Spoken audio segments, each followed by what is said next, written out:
Authorities across the Arizona territory are still trying to piece together the chain of unusual events that began with a simple act of roadside kindness early yesterday morning. According to Frontier witnesses, a solitary cowboy traveling along the old Wagon Road encountered what appeared to be a stranded Apache woman working desperately to repair a broken wheel on her heavy supply wagon. What followed, investigators say, may have triggered the dramatic standoff reported today, where war-painted riders were seen surrounding the man's remote cabin at dawn. Officials emphasize that the situation is still under evaluation and that negotiations are ongoing between territorial representatives and Apache leaders. According to local ranch hands and stage-line travelers familiar with the area, the cowboy involved is known for keeping mostly to himself, rarely interacting with nearby settlements or passing parties. Many describe him as a quiet, respectful type who often rode long circuits between grazing sites, avoiding conflict and maintaining distance from political tensions that still flicker between settlers and the remaining Apache groups. Witnesses say he never appeared to hold hostility toward anyone and often offered help whenever he found travelers, regardless of background, in need. Early accounts from those who saw the stranded wagon described the woman as calm, but clearly burdened by the physical strain of trying to lift the splintered wheel hub on her own. Several travelers admitted they did not stop, either due to fear, uncertainty, or the long-standing discomfort many settlers still feel when encountering native groups. But the cowboy, according to those who know him, has always operated by his own internal compass, one shaped more by individual experience than by hearsay. Sources familiar with his character say that when he noticed the woman struggling, his immediate reaction was the same as it would have been for anyone else on that hot, dusty road. He simply decided to help. Authorities say the cowboy dismounted, approached openly, and offered assistance in a manner described as cautious but respectful. The woman, who witnesses believe belonged to one of the northern Apache bands still traveling through the higher valleys, allowed him to examine the damaged wheel. Details gathered from later testimony indicate that she spoke only limited English, but enough to communicate what had happened. The wheel had hit a hidden ditch weakened by a recent monsoon storm, causing the axle pin to shear off. The wagon, loaded with supplies that appeared to include trade goods, tools, and woven goods, was too heavy for her to lift alone. Frontier blacksmiths familiar with such equipment say that repairing a broken wheel on the trail, especially without tools, is no easy task. The process often requires removing the entire wheel, replacing or recarving the axle pin, and realigning the spindle before the wheel can be reseated. Attempting such work alone can cause severe strain or injury. According to one expert consulted by local authorities, it was fortunate the cowboy arrived when he did, as the damage could have forced the woman to abandon her wagon and valuable supplies, potentially leaving her stranded in dangerous terrain with limited provisions. Witness reports indicate the cowboy worked for nearly an hour in the intense midday sun, using his own tools and rope to brace the wagon and lift the axle enough to fit a temporary repair. Several travelers who passed during that time said the woman appeared genuinely surprised that he offered help without hesitation, without expectation, and without fear. Some say she assisted by steadying the frame and communicating what parts of the wagon had been damaged in earlier travel. Her gratitude, one witness recalled, was evident despite the language barrier. After completing the makeshift repair, the cowboy reportedly ensured the wagon would roll smoothly enough for her to reach the next settlement or tribal encampment where a full repair could be made. Witnesses say the woman offered something in return. Some claim it was food, others say it may have been a crafted item, but the cowboy politely declined, nodding in a respectful manner before he mounted his horse and resumed his route toward the distant grazing pastures near his homestead. Authorities emphasize that the interaction, by all accounts, was peaceful, friendly, and uneventful. Nothing about the exchange suggested conflict, misunderstanding, or impropriety. In fact, several travelers expressed admiration for the cowboy's calm and fairness, especially in a region where tensions between Apache groups and settlers had cooled but never disappeared entirely. To many, it was a small moment of humanity, one that offered a glimpse of cooperation possible even in uncertain times. However, investigators now believe this seemingly simple act may have carried deeper weight within Apache cultural contexts. Experts in frontier relations say that in some Apache traditions, offering help in a moment of vulnerability can be seen as an honorable gesture worthy of acknowledgement or reciprocation. Depending on the circumstances, such an act may even be interpreted as entering into a brief but meaningful social bond, something often overlooked or misunderstood by settlers unfamiliar with tribal customs. Territorial officials state that they cannot yet confirm whether the woman belonged to a band with unique customs regarding aid and obligation.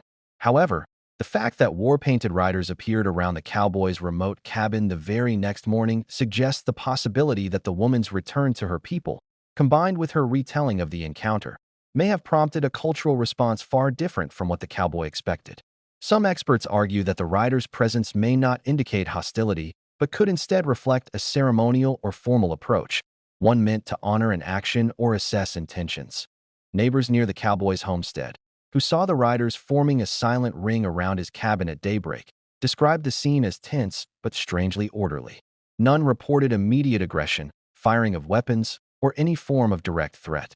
Instead, the riders maintained distance, remained mounted, and watched the cabin in what some settlers described as a stance that looked more like evaluation than confrontation. Still, the sight of armed individuals in full war paint circling any home is enough to cause alarm among frontier families. Officials stress that no conclusions should be drawn prematurely. The situation remains fluid, and both territorial marshals and tribal liaisons are working to understand what the riders intend. Meanwhile, the cowboy remains inside his cabin under self-imposed caution, awaiting clearer communication and hoping that the events unfolding around him stem from misunderstanding rather than impending danger. Negotiators on both sides are preparing to intervene if necessary. For now, authorities warn settlers not to approach the cabin or the riders until the situation is fully assessed. What began as a simple act of compassion on a lonely road has now evolved into a developing frontier mystery, one that may illuminate deeper cultural intersections or spark unwanted conflict depending on how the next crucial hours unfold. Authorities and regional reporters are now piecing together a far more complex sequence of events that unfolded between the moment the cowboy helped the stranded Apache woman and the moment armed riders encircled his isolated cabin.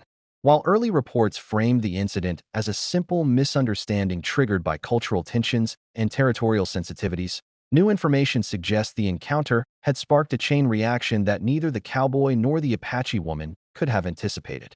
According to interviews collected from neighboring ranchers, passing traders, and a few tribal members willing to speak anonymously, the woman who approached the cowboy the previous day was not an ordinary traveler, but someone carrying responsibilities that stretched far beyond the broken wagon he had helped repair. Some describe her as a messenger, others as a healer, and still others hint she held a role that made her presence outside tribal territory unusual and potentially risky. Investigators say that the cowboy, known to locals as a quiet, hardworking figure who kept mainly to himself since the death of his older brother, had no idea of the deeper implications of offering help on the open trail. Witnesses confirmed that the woman had appeared exhausted, with her horse limping and her wagon axle split almost clean in two. It was a situation any experienced frontiersman would recognize as dangerous, especially with dusk approaching and coyotes already prowling. The cowboy reportedly stepped in instinctively, grabbing tools, offering water, and working beside her until the wheel was back in working order. He even insisted she take more supplies than she initially accepted, stating firmly that the journey back toward tribal territory was long and the desert colder at night than most people realized. At the time, nothing about the interaction suggested trouble. If anything, those who saw the pair passing near the southern ridge described a sense of mutual respect, quiet, polite, and without any sign of conflict. What no one realized then was that her arrival at her village that night would trigger immediate concern and suspicion among tribal leaders. Sources familiar with Apache customs explain that when a woman of her standing returns later than expected, appearing shaken, carrying supplies gifted by an outsider, and unable to fully explain why she had needed help, it raises questions. Although she stated clearly that the cowboy had not harmed her, older members reportedly interpreted her distress as evidence that something had gone wrong. To them, the involvement of an outsider, especially a cowboy living alone near contested land, was significant enough to demand action. These concerns intensified after they inspected the broken piece of the wagon axle she had kept. Some elders believed the break was unnatural, as though the wood had been weakened intentionally or had snapped under unusual pressure. The tribe had already been grappling with recent tensions involving dishonest traders and suspected sabotage of hunting paths, and the woman's misfortune seemed, to them, part of a larger pattern. By sunrise the next morning, a meeting was called within the village. While no formal accusation was made against the cowboy, tribal members debated whether someone had followed the woman, whether the cowboy might have witnessed something, or whether his assistants, however well-intentioned, had interfered with a larger threat they had not yet identified. It was during this debate that several younger riders volunteered to investigate. Their goal, according to community sources, was not to harm the cowboy but to determine whether he possessed information or items connected to whoever might be targeting the tribe. As one villager anonymously expressed, their people had endured enough loss, and they could not ignore even the slightest sign that danger might be approaching. Meanwhile, back at the cowboy's cabin, he went about his normal routine, unaware that the prior day's simple act of kindness had become the catalyst for a full-scale tribal mobilization. Reports say he rose early, tending to his animals, mending fence lines damaged during the last windstorm, and preparing to head into town for supplies. He had spoken to no one about the woman, but neighbors later mentioned they noticed he seemed unusually thoughtful that morning, pausing more often than normal and staring across the plains as though replaying the encounter in his mind. Some suggested he might have been wondering whether she had reached home safely. Others speculated he sensed something was wrong but could not pinpoint what. Around mid-morning, a traveling merchant passed near the cowboy's property and spotted tracks that suggested a large number of horses had moved swiftly across the sand earlier that day. The merchant told reporters he assumed it was a hunting party, a common enough sight in the region. He waved to the cowboy as he rode by and kept going. However, investigators now believe this merchant unknowingly crossed paths with the Apache riders shortly before they reached the valley surrounding the cowboy's property. The tribe had split into two scouting groups, circling wide to ensure they approached without being seen prematurely. Those familiar with their tactics note that organized movement like this usually indicates concern and caution, not aggression.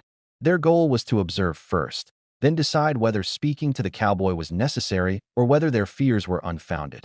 But the situation grew more complicated when a series of rifle shots echoed from somewhere several miles away. Shots unrelated to the cowboy, the woman, or the tribe. A homesteader was apparently firing at coyotes near his chicken pen, but the sudden noise caused confusion among the scouting riders. Some believed it signaled danger, others believed someone was issuing a warning. Because of this, the group accelerated their movement, closing in on the cabin much faster than originally planned. What they intended as a reconnaissance quickly took the appearance of an aggressive perimeter, which alarmed the cowboy once he realized he was being surrounded. Eyewitnesses examining tracks around the property later confirmed that at least a dozen riders formed a widening ring before tightening the circle. Their horses were painted with traditional markings, a sign often used in both ceremonial and defensive contexts. The cowboy stepped out, rifle in hand, not raised but held low, a signal that he was aware of the situation and prepared to defend himself if necessary. At this point, tension was extraordinarily high, though neither side had made a threatening move. The riders observed him from all directions without speaking, as though waiting for someone among them to give the signal to approach or retreat. And it was in that silent, sun-beaten standoff that the situation reached the critical point described by investigators. The Apache woman had followed the riders from a distance, realizing only after leaving the village that she needed to clarify the misunderstanding before anyone was hurt. She arrived breathless at the outer edge of the circle, but hesitated because interrupting such a standoff was risky and could easily escalate the tension. Her hesitance lasted only a moment before she pushed forward through the riders, yelling for them to stop. The cowboy saw her and recognized her instantly, which only added to his confusion and worry. This sudden break in formation reportedly caused the lead rider to advance, preparing to question the cowboy directly.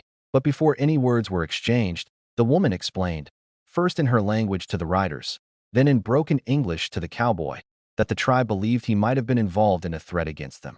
Her voice trembled with urgency as she tried to make both sides understand that none of this had been his doing. The cowboy lowered his rifle, but he remained cautious, sensing that while the truth was being spoken, the riders still believed something was amiss. Witnesses across the region would later recall that what followed the tense standoff at the cowboy's cabin was nothing short of astonishing, not because it involved raised weapons or hostilities, but because of the extraordinary restraint and cultural understanding that emerged between two worlds often portrayed as incompatible. When the war-painted riders surrounded the cabin at dawn, the air was thick with uncertainty, yet not a single rider acted impulsively. They were not there to provoke a fight. Their arrival had a purpose anchored in tradition, protection, and accountability. And the quiet cowboy inside the cabin, though alarmed, chose to face the moment with the same steady patience that had guided him through years on the frontier. According to accounts later gathered from settlers and Apache community members, the previous day's encounter between the cowboy and the injured Apache woman had not gone unnoticed. The woman, identified by her community as Nalin, a skilled artisan and respected figure among her people, had been returning from gathering materials when her wagon broke a wheel on rocky terrain. The cowboy's decision to help her, despite not knowing whether she came from a friendly or hostile band, set into motion a series of events rooted deeply in Apache custom. Acts of aid to tribespeople were never ignored. They were witnessed, discussed, and often reciprocated. But so too were perceived intrusions or unexpected interactions with women of the tribe, which were evaluated by the elders to ensure no disrespect or unintended transgression had taken place. This meant that the riders at his cabin were not an angry war party, as some settlers would later sensationalize, but a council of protectors ensuring that Nalin had returned safely, and that the cowboy's intentions aligned with the values of respect and cooperation. Yet, from the cowboy's perspective, the sudden appearance of decorated riders on horseback was overwhelming. He had no context for their purpose and no way of knowing whether he was being honored or confronted. Nevertheless, those watching from a distance noted that he stepped out of his cabin unarmed, speaking calmly despite the tension. It was a gesture that, without his knowledge, mirrored the cultural protocols of the visitors, who valued mutual respect over raised voices or sudden movements. As communication slowly unfolded between the cowboy and the Apache riders through careful gestures, exchanged words, and the growing involvement of Nalin herself, a clearer picture emerged. She had returned to the camp the previous night weak from her injury, but eager to explain what had transpired. She reported how the cowboy had repaired her wagon without asking for anything, how he had shown no fear, prejudice, or impatience, and how his actions reminded her of stories told about settlers who valued cooperation over conflict. Yet she also acknowledged that spending extended time with an Apache woman could be perceived as questionable from a cultural standpoint, especially if the tribe believed the settler misunderstood the nature of the interaction. To avoid misunderstandings, the elders chose to visit the cowboy personally, not with hostility, but with the seriousness typical of their decision-making processes. The cowboy learned all of this gradually, as Nalin translated essential points between the groups. It became increasingly clear to him that the riders were not there to accuse him, but to determine whether he was a man of integrity. And while he had always believed that good deeds should be given freely, not performed for reward or recognition, he also understood that trust between such different cultures could not be taken for granted. His decision to stand calmly and answer their questions with honesty created an unexpected shift in atmosphere. Witnesses described the moment as one in which the energy around the cabin changed from rigid tension to something almost ceremonial, as if both sides had silently agreed to move past fear toward understanding. Over the next hour, conversations deepened. The riders asked about his homestead, his work, his family history, and his intentions when he assisted Nalin. Each answer he offered reflected a lifetime of frontier simplicity. He valued hard work, he minded his own business, and he helped people when they needed help, whether they were settlers or natives. These values resonated with the elders, who believed that a man's character mattered far more than the cultural boundaries dividing communities. As the discussion continued, Nalin stepped forward to speak more directly on the cowboy's behalf. She explained how he repaired her wagon wheel with impressive skill, how he offered reassurance rather than suspicion, and how he insisted she keep her dignity while being helped. She emphasized that he made no inappropriate advances, nor did he treat her as though she were someone to be feared or avoided. Her testimony held significant weight among the riders, who trusted her judgment and respected her wisdom. Slowly, the riders' expressions softened, and the tone of the gathering shifted once more. What happened next surprised even Nalin. One of the elders dismounted and approached the cowboy, offering him a token carved from bone and marked with Apache symbols representing gratitude and protection. It was a gesture rarely extended to outsiders and signified that the community acknowledged his kindness in a formal, almost ceremonial way. The cowboy accepted the token with visible humility, unsure of its full meaning but instinctively aware of its importance. By this point, several settlers had gathered at a safe distance, observing the exchange. To them, the sight of Apache riders interacting peacefully with a lone cowboy contradicted years of rumors, stereotypes, and entrenched fears. Some would later say that it challenged their assumptions more effectively than any town council meeting or political speech ever could. For the cowboy, however, the significance was more personal. In a world where misunderstanding often bred conflict, he had managed, without intention, to become a bridge between two communities simply by doing what he believed was right. As the riders prepared to depart, Nalin offered him one final expression of gratitude. She promised to return the next day with her repaired wagon so she could introduce him properly to the elders in a context free from tension or urgency. She wanted him to know her people not as a guarded circle of riders, but as artisans, families, and storytellers capable of deep friendship. The cowboy nodded, agreeing to welcome them whenever they wished to visit. When the Apache riders finally rode away, witnesses described a profound silence settling over the frontier. It was the kind of silence that follows extraordinary events, a moment in which the horizon feels a little wider, the world a little more complicated, and the future more unpredictable, but also more hopeful. No one could have predicted that a simple act of repairing a wagon wheel would spark such an important cultural exchange. Yet those who reflected on the encounter understood that acts of generosity often carry farther than the one who performs them ever realizes. In the days that followed, stories spread rapidly across nearby settlements and through Apache communities alike. Some recounted the courage it took for the cowboy to walk out of his cabin without a weapon. Others emphasized the humility of the Apache elders and their willingness to approach the situation with structure rather than aggression. But most agreed that the true heart of the story lay in the quiet moment of mutual recognition, the understanding that kindness requires no translation. And thus, what began as a misunderstood dawn encounter became the early foundation of a rare connection, one that would continue shaping the relationship between the cowboy and the Apache people for years to come, related to honor, intentions, and truth. It became increasingly clear that she was defending him rather than accusing him, a point that shifted the energy of the standoff considerably. Local law enforcement, uncertain of the exact nature of the confrontation, hesitated to intervene.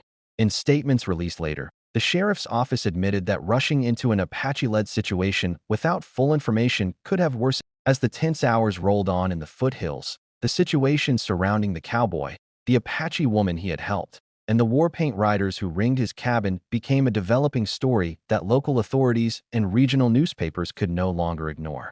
What had begun as what many in the region assumed was a simple misunderstanding had now turned into a moment that revealed long-buried tensions, unexpected alliances, and a rare glimpse into the complicated relationship between settlers and the Apache communities still living throughout the valley. Reports from nearby ranchers indicated that several more riders had arrived on the ridge, though none approached the cabin directly. Instead, they maintained an unbroken circle, signaling both authority and a fierce determination to control the narrative. Those who knew the Apache well said it was not a threat, but a declaration that whatever had happened the day before mattered deeply to them, and that they were prepared to address it on their own terms. Meanwhile, inside the cabin, multiple sources recounted that the cowboy had remained calm, refusing to reach for his rifle or make any move that could be interpreted as hostile. Neighbors familiar with his character later noted that he had always been the type to settle misunderstandings with patience rather than force, and that his decision to stay inside quietly may have been the only thing preventing a violent chain of events. The Apache woman, whose wagon he had repaired on the previous afternoon, was said to be speaking assertively on his behalf, explaining to the riders what had transpired, how he had helped her, and how he had neither asked for anything in return nor behaved in a manner that could be misconstrued as disrespectful. Her voice reportedly carried through the air, firm but measured, with witnesses saying they heard phrases related to honor, intentions, and truth. It became increasingly clear that she was defending him rather than accusing him, a point that shifted the energy of the standoff considerably. Local law enforcement, uncertain of the exact nature of the confrontation, hesitated to intervene. In statements released later, the sheriff's office admitted that rushing into an Apache-led situation without full information could have worsened matters, possibly triggering consequences far beyond the borders of a single ranch. Instead, they sent deputies to a vantage point several hundred yards away, quietly monitoring the situation while hoping for a peaceful resolution. Reporters arriving on site described an atmosphere so thick with anticipation that even the horses seemed to stand still, watching as if they, too, waited for a decision to be made. Complicating the situation further was the growing spread of rumors among nearby ranch hands. Some claimed the Apache riders had tracked the woman because she was the daughter of a respected tribal leader. Others insisted the cowboy had unknowingly repaired a wagon carrying something of ceremonial significance. A few whispered that his act of kindness had violated an internal tribal rule, though no one could specify exactly which one. In reality, as later confirmed by individuals close to the tribe, none of these rumors held truth. The real reason for the riders' presence was much more profound, rooted in a history outsiders rarely understood. According to Apache sources who later spoke with journalists, the woman had not been in danger when she encountered the cowboy. She had been returning from a neighboring settlement when a wheel on her wagon collapsed. Her tribe, knowing she was due back that evening, sent riders to find her when she failed to return. When they discovered her trail leading toward the cowboy's cabin, their concern escalated, not because they feared the cowboy specifically, but because past encounters with settlers had taught them to err on the side of caution. They prepared for the worst, only to find a situation entirely different from the one they expected. And yet, the presence of so many riders was not merely protective. There was symbolism in their arrival. Apache leaders had long maintained strict values regarding honor, gratitude, and reciprocity. When news reached them that the cowboy had not only repaired the woman's wagon but refused compensation or recognition for it, they believed the act demanded a response. In Apache tradition, sincere kindness was not taken lightly, especially when given without expectation. It was considered an act that created a link between families, communities, or even entire groups. The crisis, therefore, was not a confrontation at all, but a necessary gathering to determine the proper way to acknowledge what he had done. As the hours continued, the pressure slowly shifted. What initially felt like a siege began to resemble something more ceremonial. Witnesses noticed that several of the riders had lowered their posture on horseback. Others removed the sharper war paint streaks from their cheeks using water from canteens, a gesture interpreted as a transition from defensive readiness to respectful engagement. Even the horses grew calmer as the Apache woman's explanations spread from rider to rider until the entire group understood the situation clearly. The atmosphere no longer suggested danger, but rather significance, as if the cowboy was now at the center of something he never intended to be part of. Inside the nearby communities, coverage of the story sparked heated debates. Some argued the cowboy had risked too much by helping an Apache traveler alone, especially given historical tensions. Others countered that human decency should never be seen as a risk. Multiple opinion writers penned articles commending both sides for showing restraint during the standoff. One columnist wrote that the cowboy represented a disappearing kind of integrity, while the Apache riders demonstrated that trust could still be formed despite decades of conflict and suffering. Social media posts, though not always accurate, helped spread a narrative that something extraordinary was happening in the hills, something not characterized by violence, but by mutual recognition. As twilight approached, the leader of the Apache riders finally stepped forward. Though observers could not hear his exact words, his tone carried the weight of someone speaking with authority. The Apache woman stood beside him, pointing occasionally toward the cowboy's cabin. After a long exchange, the leader raised his hand in a gesture that caused all riders to shift simultaneously, their rigid formation softening into one more reminiscent of a welcoming circle rather than a ring of pressure.